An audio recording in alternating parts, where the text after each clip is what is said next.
Assalamualaikum warahmatullahi wabarakatuh. Perkenalkan kami kelompok 2 dengan saya Muhammad Hussein, NIM 21030017. Dan saya Widianto dengan NIM 21030006. Di sini kami akan melakukan presentasi tentang perhitungan laju korosi pada jangkar kapal nelayan di Karangsong, Indramayu. Pertama, kita mulai dari pengertian. Pertama adalah jangkar. Jangkar adalah komponen penting dalam operasi maritim. Jangkar adalah komponen penting dalam kapal yang berfungsi untuk menjaga posisi kapal saat berhenti di laut dan di pelabuhan. Namun jangkar yang terbuat dari logam rentan terhadap korosi, terutama karena lingkungan laut yang agresif dan paparan yang lama. Korosi adalah suatu proses kerusakan bahan-bahan logam yang pada dasarnya merupakan reaksi logam menjadi ion di permukaan logam yang kontak langsung dengan lingkungan berair dan oksigen. Berikutnya adalah metode pengumpulan data.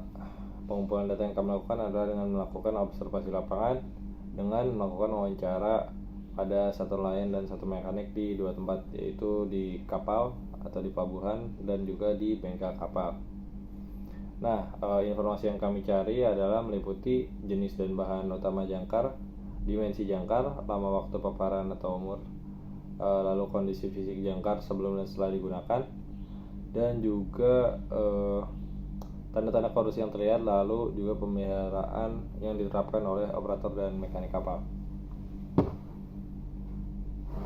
Selanjutnya ada jenis-jenis korosi pada jangkar. Yang pertama korosi seragam, kedua korosi pitting, ketiga korosi galvanik, yang keempat korosi tegangan retak.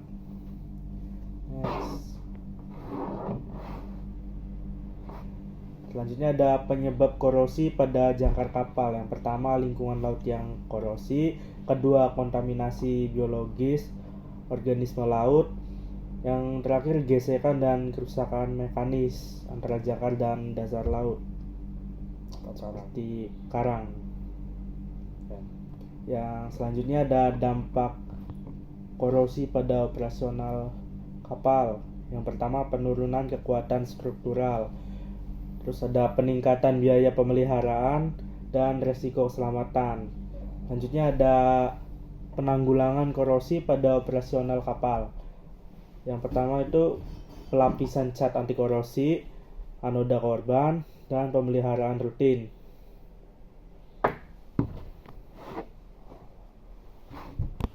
Kelihatan kameranya. Berikutnya adalah perhitungan. Secara pada umumnya perhitungan laju korosi itu terdapat 2 rumus utama, yaitu berdasarkan kehilangan massa dan yang kedua adalah berdasarkan laju penetrasi. 2 perhitungan rumus ini berdasarkan pada yang pertama adalah buku Corrosion Engineering oleh M. G. Fortana, dan yang kedua adalah Principle and Presentation of Corrosion yang ditulis oleh D.A. Jones. Nah, yang pertama itu adalah laju korosi berdasarkan kehilangan massa, yaitu dengan CR critical corrosion rate sama dengan delta W per A kali T, di mana CR adalah laju korosi atau corrosion rate, delta W adalah perubahan massa dalam miligram, A adalah area permukaan yang terkena korosi dengan satuan cm persegi, dan T adalah waktu paparan. Yang kedua adalah berdasarkan laju penetrasi, dan inilah rumus yang kami gunakan untuk pengolahan data. Untuk rumusnya itu CR atau corrosion rate sama dengan K dikali delta W per A kali T kali rho, di mana K dan rho adalah K adalah konstanta 534 untuk MPY atau mils per year, dan atau 87,6 untuk satuan mm per year. Rho-nya adalah densitas material atau massa jenis dengan satuan gram per cm kubik. Dan di sini adalah pengolahan datanya.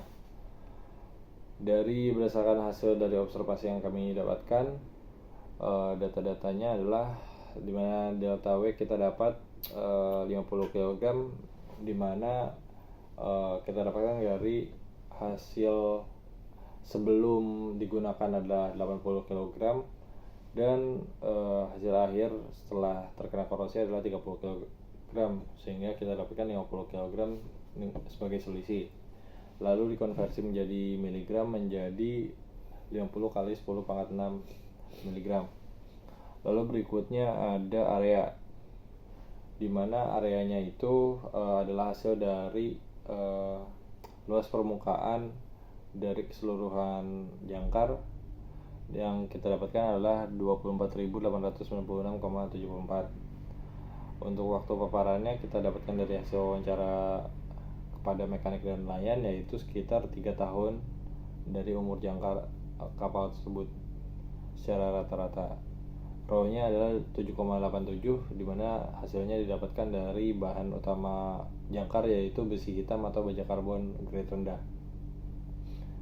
Lalu di sini juga ada proses dari perhitungannya tersebut, dimana angka-angka tersebut dimasukkan ke dalam rumus 87,6 dikali 50 dikali 10 pangkat 6 dibagi 24.896,74 kali 3 kali 7,87, dan hasil akhirnya adalah 7.451,36161 mm per tahun.